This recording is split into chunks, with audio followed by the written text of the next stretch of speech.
now, yeah, with you going through the military and actually like having that experience, what led up to you getting back into the streets and eventually like leading up to whatever you did to get your prison bid.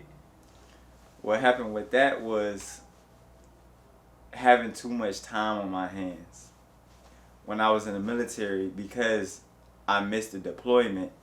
That led me to be more. Oh, so you missed the Yeah, deployment. Okay. yeah. My company had deployed, but I missed the deployment because I wanted to stay back. They gave a couple of us an option to stay back. Okay. So I was like, nah, I'm gonna stay back, and not really understanding what I was doing when I did it. You know what I'm saying? So it was like that led me to have more time on my hands. So what ended up happening was it became drugs again. So the guys I was around, they was addicted to all types of pills. So me seeing that and knowing where I come from and knowing what I know, it led me into being like, okay, let me entertain this situation because it was open.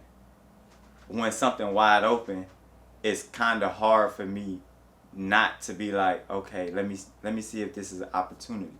And I let one thing that was good lead into something else because of one situation. So what ended up happening originally was I got put on Percocets because I got injured off of a jump. But I was like, I don't really need them because I'm not really on that type of time. You know what I'm saying? So it was like, these guys need them. So I started giving them out. That led into it being like, well, can you get some more? So that made me go get some more. So then after I started doing that, then that led into me falling into a whole nother bag to where I'm supplying damn near the whole company. All the way up to the first sergeant type situation. It's like, it led me to moving about the situation, not understanding what I was doing, because if I was thinking, I would have been like, nah, I'm straight, because I had a good situation going. But me being naive to what was happening, it turned me into helping somebody into a full-blown business. Now that business turned into something that was kind of unstoppable because now I'm seeing government money every day from me being in the military. But now I'm having 4-5 debit cards of other people, and I'm seeing their money too. So you talk about somebody going from seeing $3,000 or $4,000 a month to seeing $20,000-$30,000 a month in the blink of an eye, and it happened so fast. It was like, how did it happen? But I didn't see it then until I looked back on it after I'm sitting down like, damn, what the did I just do?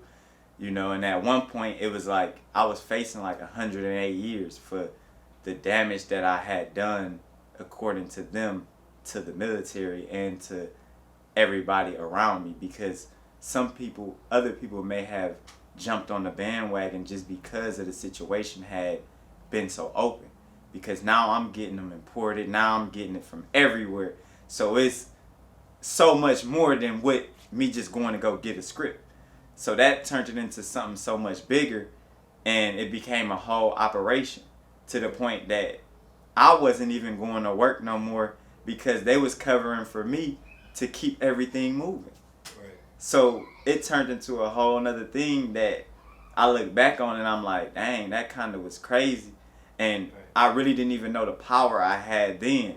Had I known the stuff that I know today, I would be in a whole nother type of situation. But because I didn't know what I know today, I let it boil down to the wrong thing.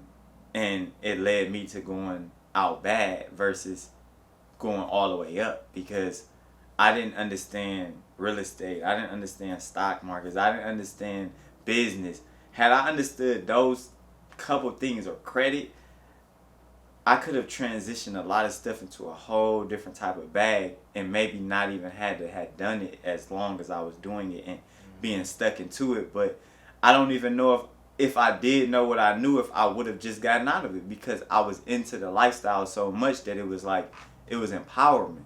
It was like everybody was looking for you. You was more important than a celebrity because everybody needed you. Right. Everybody don't need a celebrity. Right. But everybody need their drugs. Everybody need their situation. And these guys was addicted to the point that they sick if they don't got it. Right. Like, they throwing up. They can't go to work. They can't function.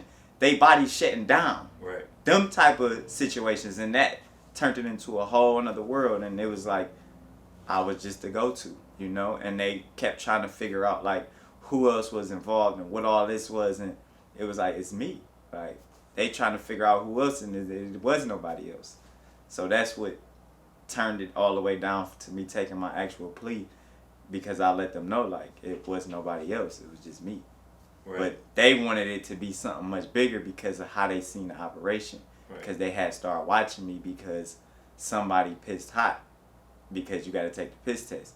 Somebody pissed hot, and that's what led them to me. So then they started investigating me, watching all my moves.